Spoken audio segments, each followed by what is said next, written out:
called The Beat of Life. Opportunity was knocking, but I missed my blessing. Hoping for a second chance at a first impression. Our tagline is "Music can save a life," because we believe that music is so much more powerful than just a form of entertainment, that it actually has some incredible healing and transformative properties that we all are using without even knowing it. Just a huge piece of the program, even outside of the music, is just that these individuals feel that they're not just a number, that they're not just that jumpsuit, and that they are just a human being just like us, and they're just wearing a different color, and you know, that we all are just human beings. Inside, outside, we all are fallible, broken, suffering. And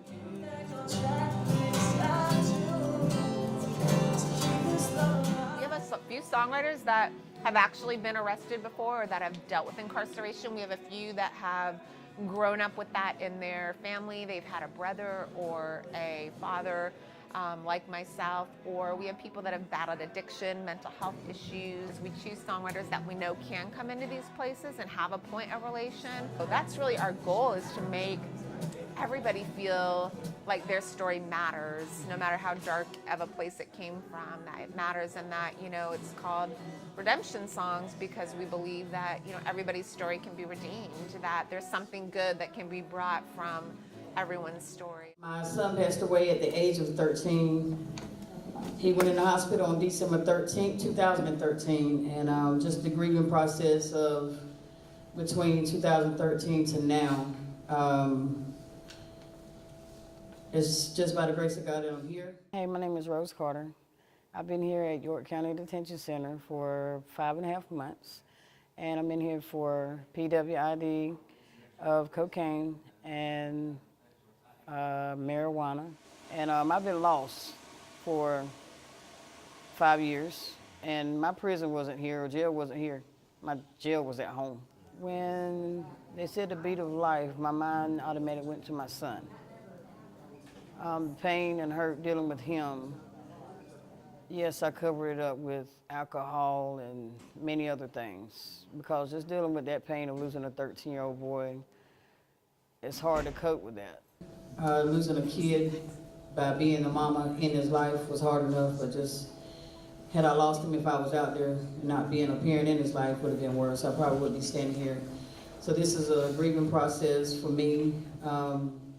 This song that I did for him was on December 2013, on December 13th, a 12-year-old boy at the time put his arm around a 34-year-old woman and said, "Mama, I'll make Jesus a good soldier. You'll have to accept that."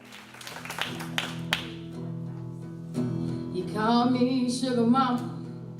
I called him Sugar Boo. He was 13 years old. He was taken way too soon. He was one hell of a kid, the youngest of 3. He was an angel here on earth. We just couldn't see his wings. He said, "Mama, one day I'm gonna make you a good soldier." You got it, girl. He said, "I'll live on, And you should too. when you Think of me, don't think about what I've been through. I've got me, and I've got you. Someday soon, 13's gonna be something new.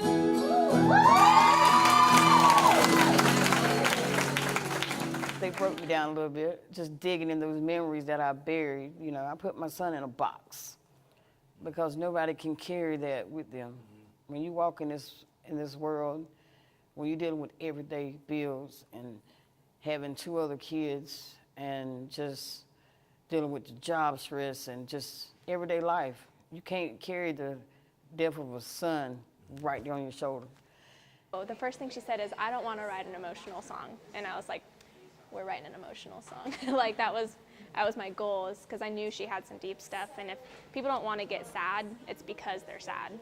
So when she's like, "I don't want to write an emotional song," I was like, okay. So we started talking about upbeat, happy stuff, and then she started talking about things that hurt, and she was talking about her son that had passed away, And she's like, yeah, 13 has a huge significance for me. My son died, he was 13 years old, 13 years ago. It was December 13th, or the 13th of a month. And I was like, so I said, I don't remember what I said, but I said, you just don't like the number 13 and you want it to mean something else. And she said, yeah. And we kind of went off that and she started crying. I was like, it seems like we need to write about that. She's like, you're right. 13's gonna mean something new. Something new. Finally gave back to him a little piece and was able to let him live again through this song, because he was more than just pain, than seeing him suffer on that hospital bed. He was happy when he was here. He was joy. He was love.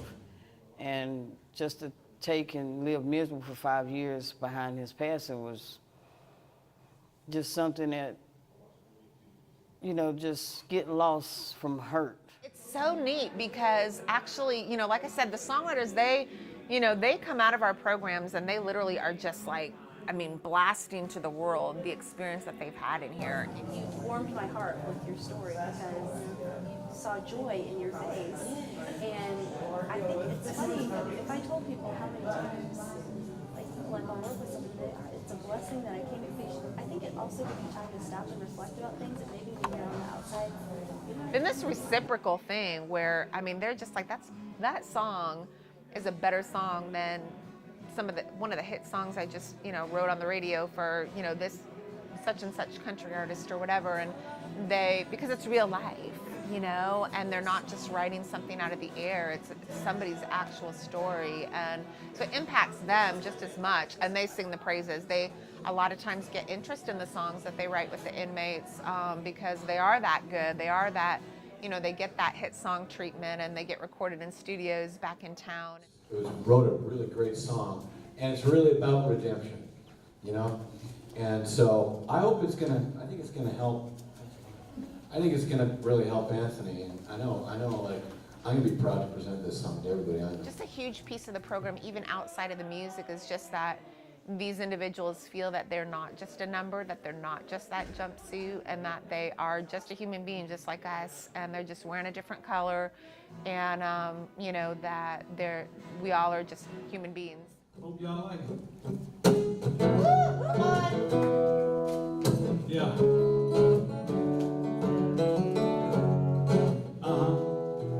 Come on. Jesus died on the cross for all people like me. My flesh is of this world, but my soul is set free. Free from what the devil tried to...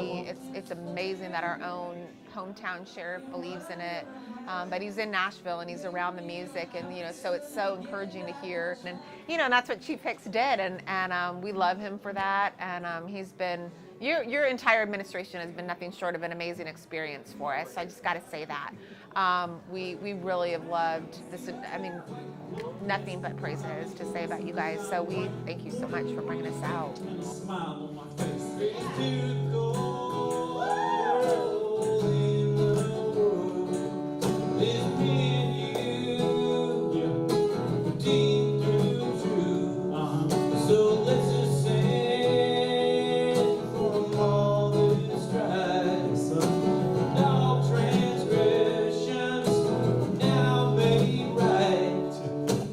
Nothing's really different. It's hard being up here, just talking, let alone actually performing. So thank you guys so much for signing up for this class, this workshop and program with us today. We absolutely loved working with you guys.